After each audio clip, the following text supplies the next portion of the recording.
Hi, I'm Claire from the Kitschy Kitchen, and this is 10-Second Living, where I show you how to do practically anything in 10 seconds or less. And today I am going to actually tell you about some of my favorite ingredients to use in gluten-free and vegan baking.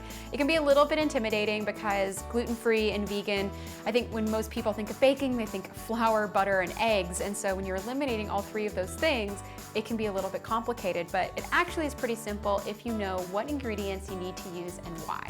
So just to break it down, these are the ones that I use most often. There are plenty of other things that you might be finding that you might use in gluten-free and vegan baking, but these are sort of the usual suspects when it comes to what I do in my kitchen. So xanthan gum is kind of it. This is the big key ingredient here. And xanthan gum essentially replaces the gluten in gluten-free flour. So when you have regular flour, imagine if you're eating like a baguette or a cake, and when you look at it, you see like a web, right? It looks like a lot of structure. You can see bubbles. It has a chewy texture.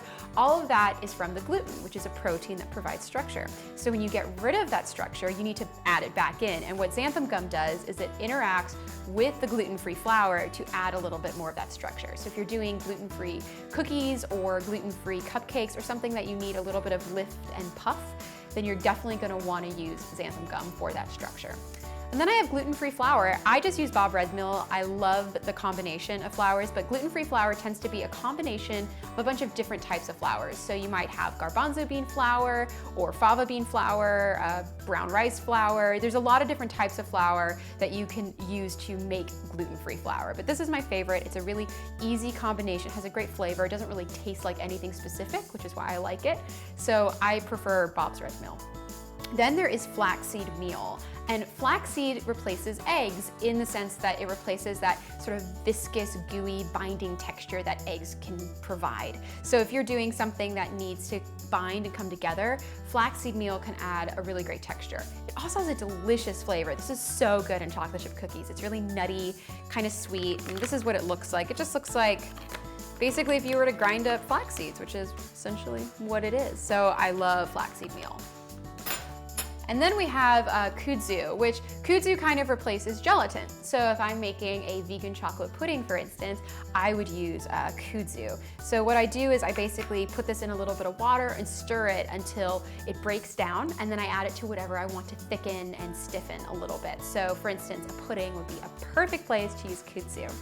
And then we come to soy flour, which is essentially ground up soybeans. And soy flour is useful if you want to get a really creamy texture. So if you're making a vegan buttercream, for instance, soy flour is something that you are definitely going to go towards. And then coconut oil.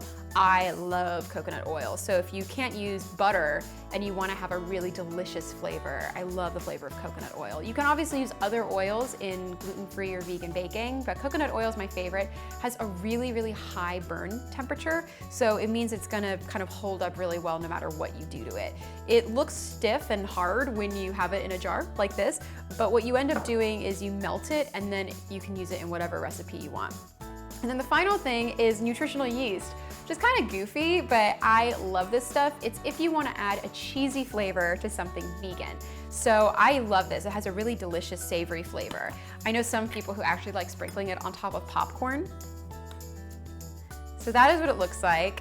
It's just flaky, it's light, and when you add it to anything that's kind of creamy, like pureed cashews or pureed vegetables, it gives it a slightly cheesy flavor. So I really like this stuff.